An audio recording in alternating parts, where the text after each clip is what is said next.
आज की कहानी है भगवान शिवजी द्वारा त्रिपुरासुर का वध।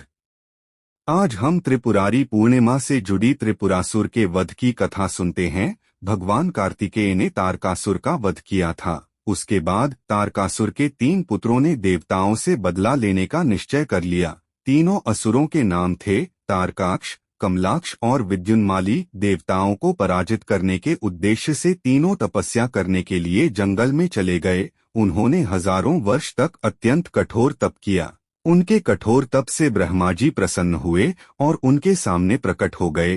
तीनों ने ब्रह्मा जी का वंदन किया और कहा, ब्रह्मा जी, हमने आपको प्रसन्न करने के लिए कठोर तप किया है, आप हमें अमरता का वरदान दें। तब ब्रह्मा जी बोले, मैं आपको अमरता का वरदान नहीं दे सकता, परंतु तुम कोई ऐसी शर्त रख लो जो अत्यंत कठिन हो, जिसके पूर्ण होने पर ही आपकी मृत्यु होगी। उसका वरदान मैं तुम्हें दे सकता हूँ। तीनों ने बहुत विचार किया और ब्रह्मा जी से वरदान मांगा, हे प्रभु, आप हमारे लिए 3 तारों पर 3 नगरों का निर्माण करें। वे तीनों तारें अर्थात नगर जब अभिजित नक्षत्र में एक पंक्ति में आएंगे और उसी समय कोई व्यक्ति अत्यंत शांत अवस्था में हमें मारेगा, तभी हमारी मृत्यु होगी और हमें मारने के लिए उस व्यक्ति को एक ऐसे रथ और बाण की आवश्यकता होगी जो बनाना असंभव हो, केवल उससे ही हमारी मृत्यु हो। उनकी इच्छा सुनकर ब्रह्मा जी ने कहा, तथास्तु, आप तीनों के इच्छा के अनुसार ही होगा। तीनों असुरों को मिले वरदान के अनुसार ब्रह्मा जी ने उन्हें 3 तारों पर 3 नगर निर्माण करने के लिए विश्वकर्मा जी को आज्ञा दी। विश्वकर्मा जी ने तारकाक्ष के लिए स्वर्णपुरी, कमलाक्ष के लिए रजतपुरी और विद्युन्माली के लिए लौहपुरी का निर्माण कर दिया। ब्रह्मा जी से वरदान प्राप्त होने के बाद तीनों असुर उन्मत्त हो गए। उन्होंने 7 लोकों में आतंक मचाया। इन तीनों असुरों को ही त्रिपुरासुर कहा जाता था। त्रिपुरासुर जहां भी जाते वहां सज्जनों को सताते रहते। उन्होंने देवताओं को भी देवलोक से बाहर निकाल दिया।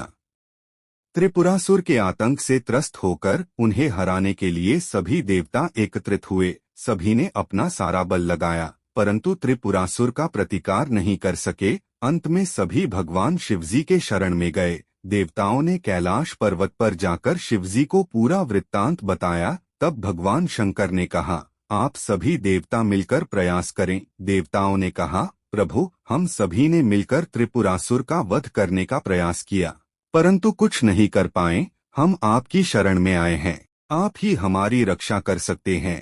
तब शिवजी ने कहा, मैं अपना आधा बल तुम्हें देता हूँ, इस बल की सहायता से प्रयास करके देखो। शिवजी ने अपना आधा बल देवताओं को दिया, परंतु देवता उनका आधा बल सहन नहीं कर पाए। तब शिवजी ने स्वयं त्रिपुरासुर का संहार करने का संकल्प लिया।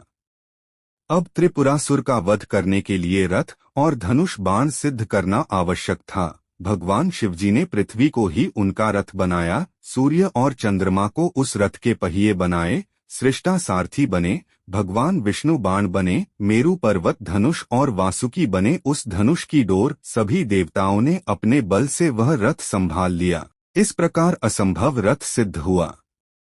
भगवान शिवजी उस रथ पर सवार हुए। उनकी शक्ति के कारण वह रथ भी डगमगाने लगा। तभी विष्णु भगवान वृषभ बनकर उस रथ में जुड़े। घोड़ों और वृषभ की पीठ पर सवार होकर महादेव ने उस असुर नगरों को देखा। अपने धनुष्य पर बाण रख उन्होंने पाशुपत अस्त्र का संधान किया और तीनों तारों को, नगरों को एक पंक्ति में आने का आदेश दिया। अभिजित नक्षत्र में तीनों नगर एक पंक्ति में आते ही भगवान शिवजी ने अपने बाण से तीनों नगरों को जलाकर भस्म कर दिया। इसमें तीनों आसुरों का भी अंत हो गया। तभी से भगवान शिवजी त्रिपुरांतक बन गए। त्रिपुरांतक का अर्थ है 3 पुरों का अर्थात नगरों का अंत करने वाले। भगवान शिवजी ने जिस दिन त्रिपुरासुर का वध किया वह दिन था कार्तिक पूर्णिमा। इस पूर्णिमा को त्रिपुरारी पूर्णिमा भी कहते हैं। इस दिन घर में, घर के बाहर और मंदिरों में दियों की आरास बनाकर उनकी पूजा की जाती है और आनंदोत्सव मनाया जाता है। धन्यवाद। आपको यह पसंद आए तो लाइक दबाएं, शेयर करें, कमेंट करें और मेरे चैनल को सब्सक्राइब करें।